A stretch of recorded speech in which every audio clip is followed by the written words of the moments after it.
नमस्कार, देशोन्नतीमध्ये मी ऐश्वर्या आपलं स्वागत करते। हिंदू धर्मात दसरा हा भारतातील शारदीय नवरात्रीचा शेवट दर्शवणारा सण आहे। संस्कृत मध्ये शरद या शब्दाचा अर्थ शरद ऋतू आणि नवरात्राचा अर्थ नवरात्री असा होतो। हा सण हिंदू देवता रामाने 10 डोके असलेल्या राक्षस राजा रावणावर केलेल्या विजयाच्या स्मरणार्थ साजरा केला जातो, जो रामाच्या पत्नीचे अपहरण करतो। या सणाचे नाव दशा म्हणजेच 10 आणि हरा म्हणजे पराभव या संस्कृत शब्दांपासून बनले आहे। दसरा हा सण दक्षिण आशियातील हिंदू, विशेषतः भारतात आणि जागतिक हिंदू समुदायाद्वारे मोठ्या प्रमाणात साजरा केला जातो। विजयादशमी वेगवेगळ्या कारणांसाठी साजरी केली जाते आणि भारतीय उपखंडातील नेपाळी आणि भारतातील विविध प्रांतात वेगवेगळ्या पद्धतीने साजरी केली जाते। भारताच्या दक्षिणेकडील, पूर्वेकडील, ईशान्येकडील आणि काही उत्तरेकडील राज्यांमध्ये विजयादशमीला दुर्गा पूजेची समाप्ती होते। या दिवशी देवी दुर्गाने महिषासूर या म्हशीच्या राक्षसावर विजय मिळवून धर्माचे रक्षण केले होते। उत्तर, मध्य आणि पश्चिम राज्यांमध्ये या सणाला दसरा म्हणतात, तसेच याला दशहरा देखील म्हणतात। या प्रदेशांमध्ये या सणाला रामलीलाची समाप्ती होते आणि देव रामाने रावणावर केलेल्या विजयाचे स्मरण केले जाते। वैकल्पिकरित्या हा सण दुर्गा किंवा सरस्वती सारख्या देवीच्या विविध पैलूंबद्दल आदर दर्शवतो। विजयादशमीच्या उत्सवात नदी किंवा महासागराच्या समोर मिरवणूक काढली जाते। या मिरवणुकीत देवी दुर्गा, लक्ष्मी, सरस्वती, गणेश आणि कार्तिकेय यांच्या मातीच्या मूर्ती संगीत आणि मंत्रांसह घेऊन जातात।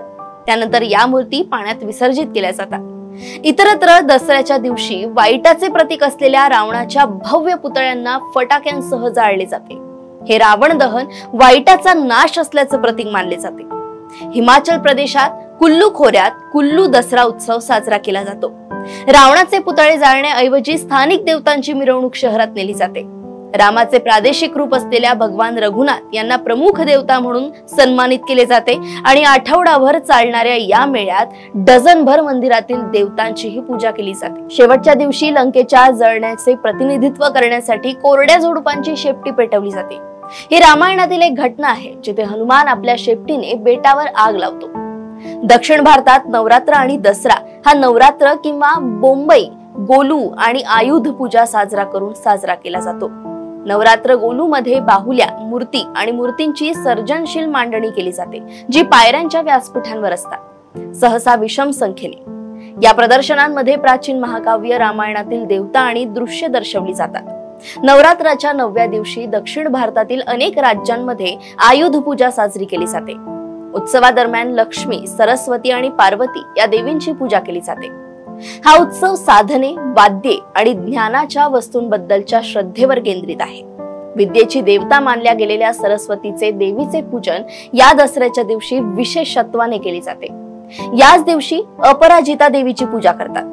लोक या दिवशी परस्परांना सोने म्हणून आपट्याची पाने देतात। सायंकाळी गावाची सीमा ओलांडून ईशान्येस जायचे, शमीच्या किंवा आपट्याच्या झाडाची पूजा करायची, तेथे अष्टदल रेखाटून त्यावर अपराजिता देवीची स्थापना करायची आणि तिला प्रार्थना करायची की मला विजयी कर। त्यानंतर योद्ध्यांनी शस्त्रपूजन, व्यापाऱ्यांनी व्यापारासाठी प्रयाण आणि विद्यार्थ्यांनी सरस्वती पूजन करायचे अशी प्रथा होती।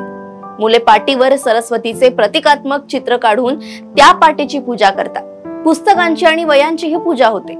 3.5 मुहूर्तातील एक मुहूर्त मानल्या गेलेल्या विजयादशमीला एखाद्या नवीन कार्याची सुरुवात करतात। नवी वाहने, वास्तू तसेच कपड्यांची खरेदी, सोन्याची खरेदी केली जाते। अनेकांसाठी दसरा हा दिवाळीच्या तयारीची सुरुवात आहे, जो दसऱ्याच्या 20 दिवसांनी येते। दिवाळी ही रावणाचा पराभव केल्यानंतर सीता, लक्ष्मण आणि हनुमानासह रामाच्या अयोध्या शहरात परत येण्याचे प्रतीक आहे। अशाच दसऱ्याच्या देशोन्नतीच्या सर्व प्रेक्षकांना खूप खूप शुभेच्छा। नमस्कार।